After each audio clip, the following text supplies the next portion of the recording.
সোজা আঙ্গুলে ঘি না আসলে বাঁকা আঙ্গুলে ঘি আনবো, তবে ঘি আমাদের পেতেই হবে। বাহ, আপনি বাঁকা আঙ্গুলে আনবেন, মানে ঘি আপনাকে পেতেই হবে।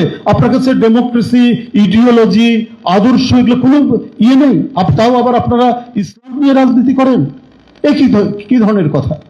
এবং গুরুত্বপূর্ণ নেতা আপনি একজন, একটি দলের আদর্শবোধ তো অত্যন্ত প্রখর, সেই রাজনীতি করে, সে ইসলামের নাম নিয়ে রাজনীতি করে বলছেন সোজা আঙ্গুলে ঘি না আসলে বাঁকা করব এবং ঘি আমাদের পেতেই হবে। অর্থাৎ আপনার কাছে অবাধ সুষ্ঠু নির্বাচন গুরুত্বপূর্ণ নয়, আপনার কাছে কি বলে যে জনগণের কাছে জবাবদিহিতা গুরুত্বপূর্ণ নয়, আইনের শাসন গুরুত্বপূর্ণ নয়, আপনার হচ্ছে অমল ধবল ক্ষমতা, এবং ক্ষমতাটা যে প্রক্রিয়াই হোক না কেন,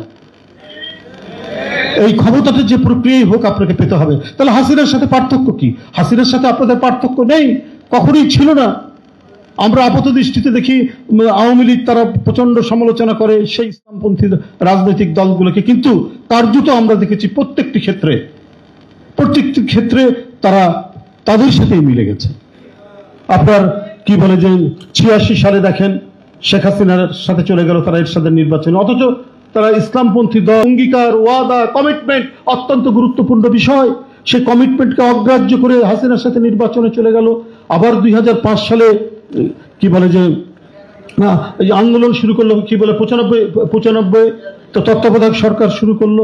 তারপরে 2008 সালের যে নির্বাচন, বেগম খালেদা জিয়া যেতে চাননি নির্বাচনে মঈনুদ্দিন ফখরুদ্দিনের, তারা বাধ্য করেছিল, বলেছে যদি বেগম জিয়া যদি না যায় তাহলে আমরা যাব। প্রত্যেকটি ক্ষেত্রে এখন দেখুন এই যে রাকসু বিভিন্ন নির্বাচন হলো, তারা গোপনে সেই দর্শকদের সাথে এক ধরনের আলোচনা করছে, কারণ ফিলোসফিক্যালি দর্শনগত দিক থেকে জামাতের সাথে ওদের তো কোনো পার্থক্য নেই। আওয়ামী লীগের যেমন ডেমোক্রেসির প্রতি কোনো কমিটমেন্ট নেই, আওয়ামী লীগ স্বাধীনতা বলতে তাদের নিজেদের স্বাধীনতা মনে করে, ঠিক এদেরও তাই। এই কারণে তাদের আপাত দৃষ্টিতে মনে হয় তারা অত্যন্ত বিপরীত ধর্মী দুইটা শক্তি।